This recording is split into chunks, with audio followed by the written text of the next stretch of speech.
So, we've done a whole lot of stuff here today. We started off with theories and ideas, and then we started doing some activities of big picture stuff, some things a little more practical, and then just now we were doing some very specific things about what I was doing just now and what I can do next. So let's, what I would like to do, just to bring us back, and I'm pretty sure we'll probably be done by 4 o'clock, is this last bit is really partly for myself to evaluate making sure that you guys are meeting the objectives of, or I'm meeting the objectives for you guys. So one of the objectives was to be able to identify some of the benefits of critical reflection or reflective practice. So maybe you guys can tell me. They're not written on your sheet, so I want you guys to tell me what are some of the benefits that you found today of reflective practice.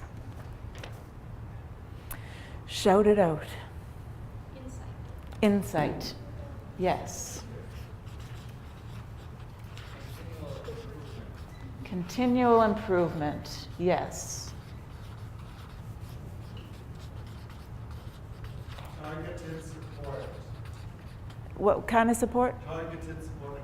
Focused support. Focused support. Yes. CUSED. Support. Yep. What else? Enhanced practice. Enhanced practice. Yep.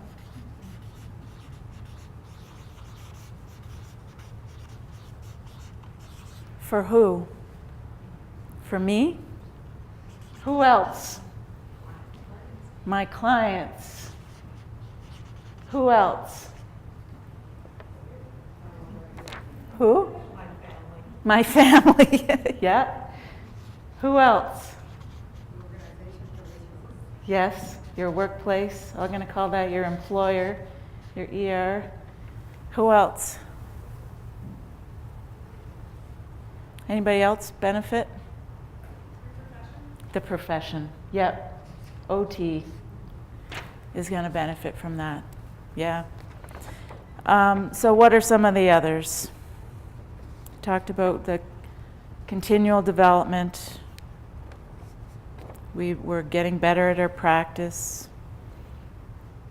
Getting better insight. I'm just checking off to see if you have all the same ones as I do. Profession develops.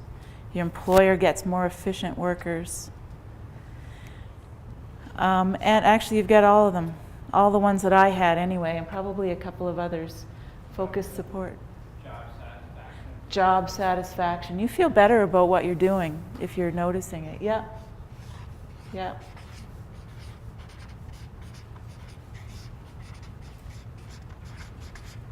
Any other benefits that we didn't talk about? I'm sure you'll think of them as soon as you leave. Or next week you'll start to say, oh yeah, I know, I'm noticing things now. There's always two sides of every coin. What are some of the barriers? What keeps us from doing this? Time. Yep. Time. I don't think we get kind of, like you get, there's certain things are recognized by other people. I don't think that this is something that necessarily we have built into the system to get recognition. Absolutely. If you don't do it, you can't renew. Oh, that's a benefit. That's a benefit. It meets your standards, right? So it is in some ways recognized, but you're right. There's not necessarily, because it's not necessarily a concrete thing that you can say. This is. By the employer. Yeah. It's not like Yeah. a good time to do. Yeah. Yeah. So what was that? It's not incentivized. Yes. You have to do it if you're registered. Yeah. You do it well, but you do it poorly, it doesn't make any difference. Right. Yeah. It's not incorporated into our workday. It's not part of our stats. It's not like we need the time to work on it. It's like this, I always do my own private time. Yes. So not part of sort of normal practice. Yep. Whoops. You need to do it on your own time? Do you have to do it on your own time? What about reflecting in action? Hopefully you have time for that by the time you are trying to do your day-to-day stuff. Even reflecting in action? I don't know. Maybe now that I've learned this. I'm too busy. Yeah. No, sure. I'm playing the devil's advocate. These are the things that we think. I'm too busy. I can't do it. I've got too much stuff on the go. It's not easy. It's not easy. Yeah. Yeah. Yeah, absolutely. Yeah. This was hard work today. Are you guys surprised at how was this any of this like breezy for you guys? In some ways, it's not easy. I think there's a bit of ego too. Nobody likes to admit they don't know it. Ah, a little bit of ego. Yeah. I had written down COPs in mine, or probably says, oh, communities of practice, and I said, no, conflicting organization. Yeah, so the organization doesn't support it. Yeah. It just seems that, Yeah. if under different models in which facilities operate, in my facility, we have no direct managers anymore, no departmental Yeah. directors, so all that administration work is being put down onto the therapists. Yeah. But the demands on our time and the number of patients we're expected to see, that never changed. Yeah. Yeah. Absolutely. Yeah. There's too many demands on your time. And there's a lot of different demands, more than just your daily your frontline practice. What was yours? Well, I think that fits into the sort of workload, but also then it's not necessarily always easy to figure out where it fits into workload measurement. Yeah. Oh, yeah. So it's a workload measurement. Yeah. It doesn't fit in there. Yeah.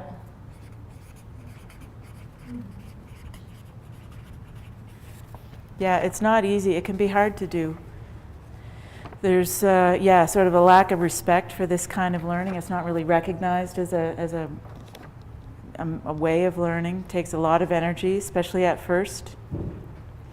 You may not have anybody to do the discussions with. You may have to go find somebody to do it. So so the discussions might be difficult to do. Not available. I don't have staff, but I do know staff to tell me, like, it's like, I have to go out for a course. Like, that's the main thing Yeah. practice development is. Yeah. I'm old, so when I go to courses and they don't teach them to do it, I'm like, I hate some Yeah, yeah, yeah. So again, it goes to that lack of recognition that it comes from both directions, that it's not recognized. You don't have a piece of paper that says that I've done my reflection. Although you could, so we can talk about that. And so, yeah, it's difficult to record. How do you record it? And to measure the outcomes. Sometimes it's easy depending on how you structure your goals, but it can be difficult to measure what are the outcomes. Any other barriers, any other reason why we're not doing it? It's mostly time and abilities. You know? Yeah. And it's not easy. So there, we've identified, and that actually was adding on a little bit. So the next objective, so we've talked about the benefits there and recognize that there are barriers. The next objective for today was to identify and practice at least 3 methods for professional, using reflection for professional development. You guys tell me what are 3 things that you did today that demonstrate how you can use reflection for professional growth? What did we do today? Sorry? Use that today when you can journal. You can journal. Yep. Yep. What else can you do? Looking to sort of mentors or like. Look to mentors. Yep. Yep. What else? critical incident analysis. Critical incident analysis. Yep. Yep. That's 3, but give me a couple more. Reflection in action. Yep. I think we all have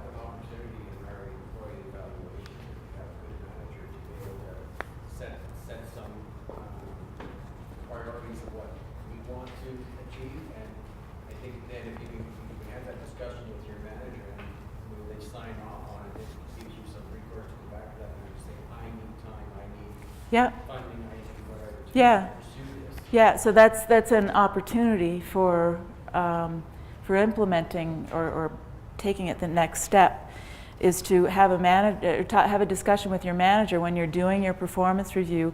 This is my goal for the year, is to start doing some reflective practice, and if they agree to that, then that commits them. It's just like saying it out loud, right? They say it out loud, they sign off on it, well, then I need to have some time to do this. And that can be negotiated, depending. Somebody asked me a little earlier at one of the breaks of, if you want to do a group, how do you do that? There's no recipe for that. There's no recipe for how you do this. It's you do what fits within your practice and fits within your workplace. So whether that making the time means that you have permission to start a group that meets once a month to sit down and talk about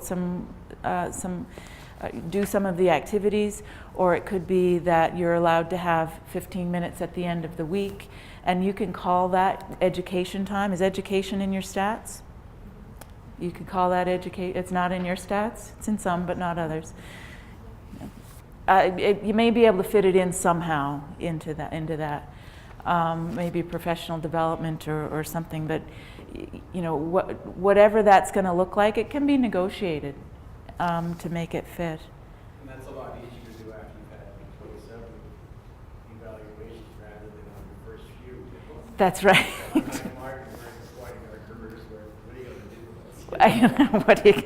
Yeah, so it's a lot easier at the end of your career, because you've sort of run out of professional development goals to implement.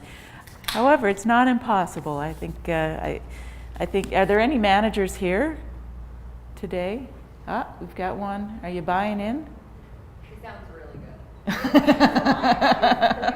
encourage the staff to Yeah. talk to me and have their reflective conversations. They don't do it. Yeah. I don't know. It's both sides. Yeah, it goes both ways. Yeah, for sure. Yeah, although we talked about this before too, depending on the relationships that you have, it may be a little intimidating for them to go to a manager. Maybe the permission needs to be for them to take time to go to another colleague, you know? So I that, find that if the door's open, it'll happen informally. yep, So it's developing that culture of open doors. yeah, Not doing it. yeah. So yeah, any other thing that you thought that we talked about today? We talked about reflection in action, journaling, looking at mentors, analyzing critical incidents. We debated 2 different ways here. You could do it by yourself, or you could do it in a group. Because some of these things that actually so a lot of the employee evaluations, critical incident analysis, those are things that could be done either as a group or as an individual. Usually journaling is done by yourself. So again, going and starting a group is something that could be done. Yeah, that's another method. So doing a group discussion. And then there were some others too. There was doing some formal exercises, like using the sort of prescribed books that you can go through those exercises that have been developed by other people. So just to wind up, how can we, we did benefits, barriers, 3 methods, integrating into practice. Now, I've put a whole bunch of ideas in the notes there. I want you guys to tell me, what are you going to do? What can you do next week, or the week after, or Monday, to start integrating reflection into your practice? We decided we're going to do coffee time. Coffee time talks? Excellent. Yep. Anybody at this table? Can you guys tell me something that you would do? I'm going to call the OT Start a small group. Yep. Do you know if she's interested? It is her forte, but I don't know her. I just heard. Yeah. I was actually thinking, is reflective practice her interest? I don't know her well enough to be able Okay. Yeah. I'll introduce it to her. Yeah. Sure. Yeah. What could you do? I'm going to, it's time to do my performance appraisal, so I'm going to incorporate my goals from today. And you can Excellent. set goals that I'm looking for. Excellent. Yeah. So like what Gary said. Yeah. I think that's a great idea. And then people can start buying into it, especially because if it's part of the college regulations, it's part of CAOT principles, we should be supported with that, right? Especially if your managers are OTs. You can bring all of that documentation to them and say, look, this is why we need to support this. Anybody here? What are you going to do? SMART goals. Smart goals. Love SMART goals. Yeah.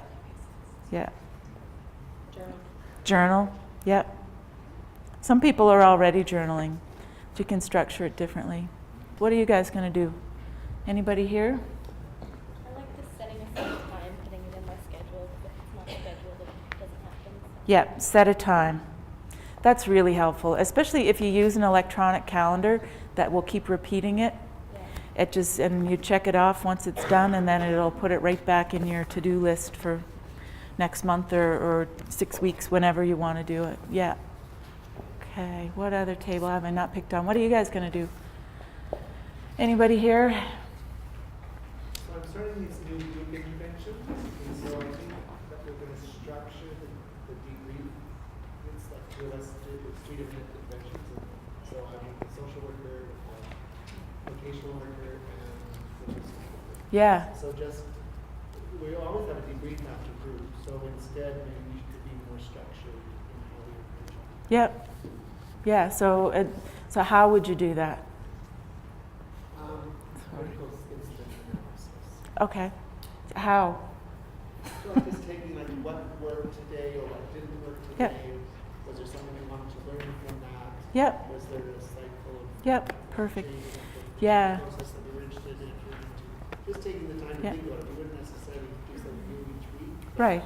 Yeah, but just taking a few minutes to do a debrief. That was one of my examples that I didn't say out loud. When I do my international development, did I talk about that at all? I do some volunteer work with a group called Team Canada Healing Hands, and we're rehab people. We all do rehab, and it's a charity. We're based out of Fredericton, but we've had physios, OTs, speech therapists from all over Canada. There's been some from Calgary for sure. There's at least 1 or 2 physios from Calgary and a few OTs that have come, and a doctor too, I think. And I've been doing this work with this team for quite a while, and so now I'm a team leader, and I've been working on projects in Belize over the last 3 or 4 years. And one of the things that we do every day at the end of the day is get all the team together. We might get a beer or a bottle of wine or something, and we sit around and talk about our day. What happened? What went well? What didn't go well? Was there anything that surprised you today? I'm taking a lot of people, and usually our teams can be anywhere from 5 people to 15. And some people have done this before. Some people have never been to a developing country before. And it's not so bad in Belize, but we've done a lot of work in Haiti in the past. And Haiti can be pretty brutal. And when people go there for the first time, they really need to have that processing time. And that's what we do. At the end of every day, we sit down before we have supper. Everybody gets a chance to talk if they want to talk. And that's a brilliant way, and it can be as formal or informal as you want it to be. It's just to reflect on the day. And that's one of the informal ways that I like to have a little reflection, and people can put in their different observations. And and some people have their own critical incidents during the day, like, you didn't prepare me for this, And I would say, so how could I have prepared you for this? And they say, yeah, you're right. There's no way. Some of the things that you see. But yeah, so structuring some of those sessions that you're already doing. Yeah. Great. Any other ideas? Possibly creating a peer feedback questionnaire for team members. Nice. Conversations amongst themselves. Yep. Yeah. So develop your own peer feedback. Yeah. That's it takes a lot of pressure off other people if you just give them a paper. Yeah. How about you guys in the back there? Well, a lot of the things that have been mentioned were some things that we discussed already. Yep. But what we did is we sort of thought more action, and so we've exchanged contacts, and I've got someone for you, and I can help you with this and that. Nice. So it's the reflection in action. Yeah. Things. Yeah. That's awesome. So you guys have already started some networking. Yeah. And how about you guys back there? They're all looking the other way. They're sort of going.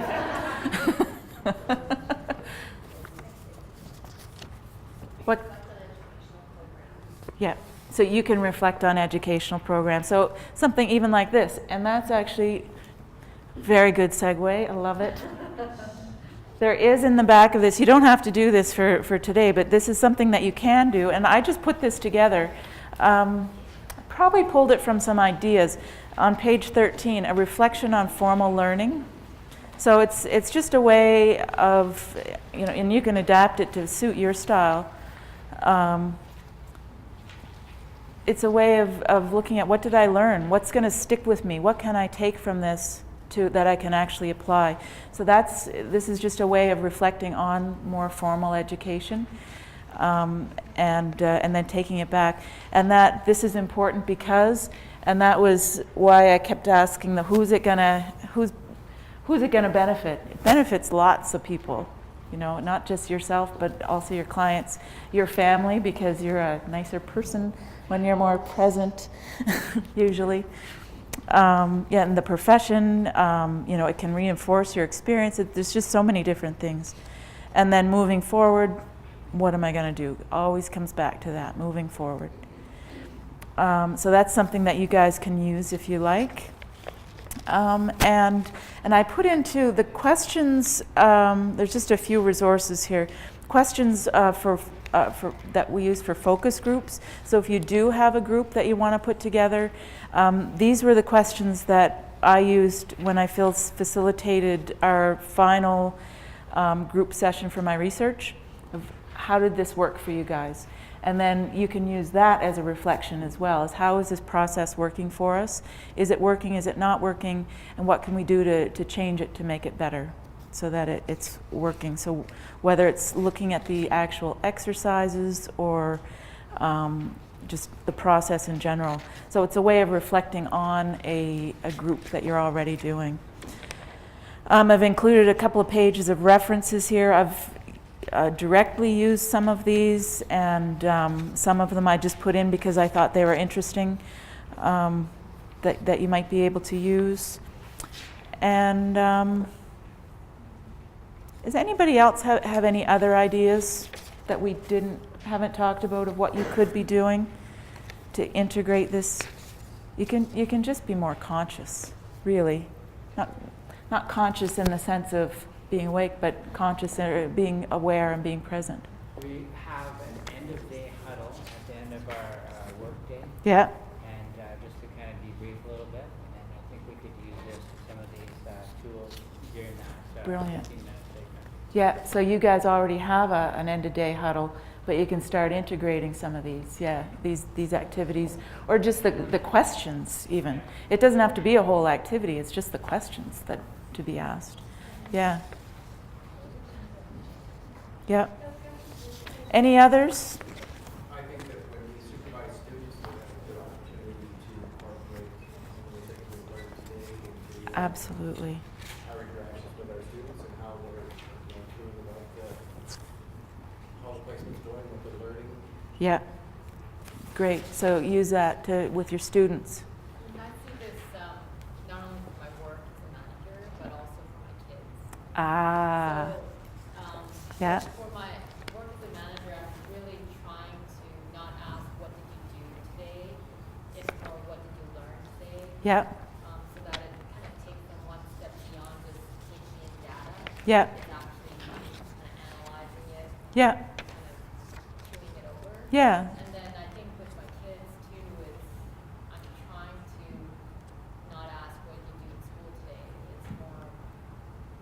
Yeah. some of the qualitative kind of stuff. Yeah. But they actually reflect on it rather than Yeah. say, recess. Yeah. So changing how you ask the questions is a big thing. And so she was saying, for those guys who couldn't hear, to use reframing how you ask questions to get the reflection, rather than asking what did you do, ask what did you learn, or how did it go, or what was interesting about today, maybe. Just, but also taking that not just at work, but doing it at home as well. We could do that with our kids, with our partners. Not so sure that's going to go over so well, depending on your partner. But these are things that we can take into our own lives, and we can use the principles. If I want to, I have just use another personal example. I have my partner's daughter. I don't say she's my stepdaughter because we have a very defined relationship that I'm not her mother. She's got a good mother. She doesn't need two of us. She's 23 years old. She has developmental delay. She's quite capable. Academically, she's at about an 8-year-old level. But socially, she's probably more like 15 years old kind of thing. So she's still learning and developing. And so some of the things that I can do, and I really consciously try to do, is to, I know that she's not 23 years old. You know, she looks like she's 23, but she's not. Is to manage my own emotions around some of the things that happen, the temper tantrums, and that doesn't happen that often, but just managing my own emotions around that, because I'm an outsider coming into this family, and I have a defined role. So that's my reflection in action at home. Is just an example of it, is to start managing my own reactions, because I get frustrated. It's so you can't watch your show, big deal. Get over it. But she's not going to get over it, because that's her developmental level. So I need to manage that a little bit better and to respond better. So we can use this anywhere we go, and it's really about being present, being here, listening to what's really going on, keeping your eyes wide open, like Dr. Seuss says. Even one if you're really tired. Oh, I like this quote. Learning without reflection is a waste, and reflection without learning is dangerous. Thank all of you guys for being a part of it for me. So thank you.